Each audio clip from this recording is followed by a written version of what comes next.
E aí pessoal, tudo bem? Aqui é o Rony, professor de Física. Neste vídeo, vamos abordar o estudo da indução eletromagnética com os relatos experimentais de Michael Faraday por volta de 1831. Neste estudo, eu não vou citar fielmente tais relatos, vou apenas apresentar os conceitos por trás de cada experimento. Antes de iniciar, convém recordar o conceito de fluxo de um campo vetorial. Observe o quadro. Imagine uma superfície S aberta de contorno C, atravessada por linhas de campo magnético. Conforme já vimos, o fluxo do campo magnético através da superfície S é dado pela integral ao longo da superfície S do produto escalar do vetor B pelo vetor N ds. Conforme eu disse inicialmente, essa superfície é aberta. Caso contrário, se ela fosse fechada, o fluxo magnético seria nulo, conforme já abordamos anteriormente. O vetor N, nessa expressão, representa um vetor de módulo unitário, sempre perpendicular ao elemento infinitesimal de área ds associado. Para orientá-lo no espaço, observe o quadro, você deve recorrer à regra da mão direita.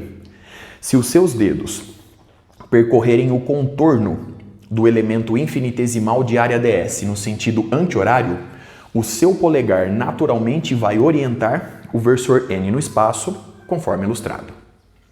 Muito bem? Vamos agora analisar os experimentos de Faraday um por um.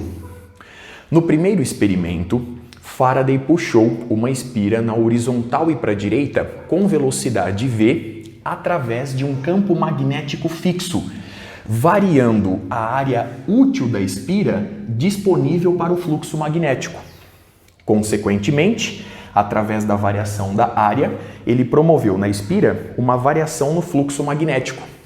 Consequentemente, surgiu na espira uma corrente elétrica induzida de intensidade I. Já no segundo experimento, Faraday manteve a espira fixa e movimentou o ímã, a fonte do campo magnético, para a esquerda com velocidade v. Desta forma, Faraday variou a posição do campo magnético em relação à espira. Consequentemente, variou o fluxo magnético através da sua área A. Mais uma vez, surgiu na espira uma corrente elétrica induzida de intensidade I. Muito bem?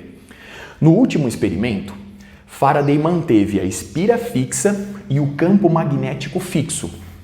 Ele variou apenas a intensidade do campo magnético. Para fazer isso, Faraday usou um eletroímã. Para variar a intensidade do campo magnético, ele variou a intensidade da corrente elétrica na bobina do eletroímã em questão. Muito bem? Variando a intensidade do campo magnético com o tempo, ele mais uma vez variou o fluxo magnético através da espira e, com isso, surgiu nela uma corrente elétrica induzida de intensidade I. Muito bem?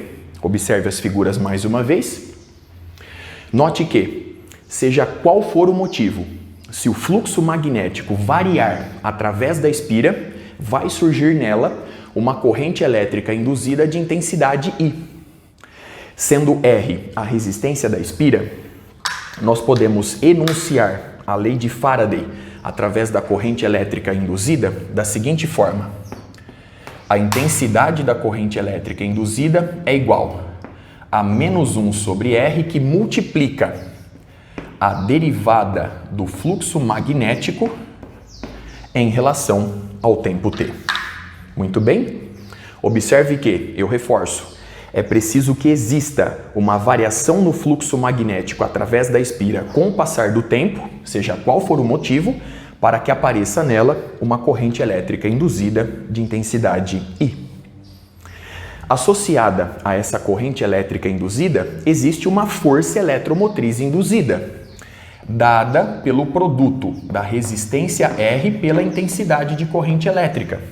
Consequentemente, a força eletromotriz induzida fica dada por, então nós temos menos a derivada do fluxo magnético em relação ao tempo.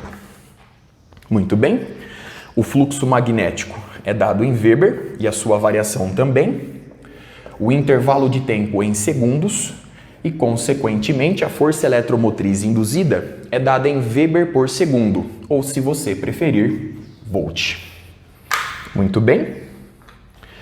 O sinal negativo nessa expressão se refere à lei de Lenz, que será abordada futuramente. Para finalizar o vídeo, observe que, para a corrente elétrica induzida surgir, é preciso que exista um movimento relativo entre o ímã e a espira.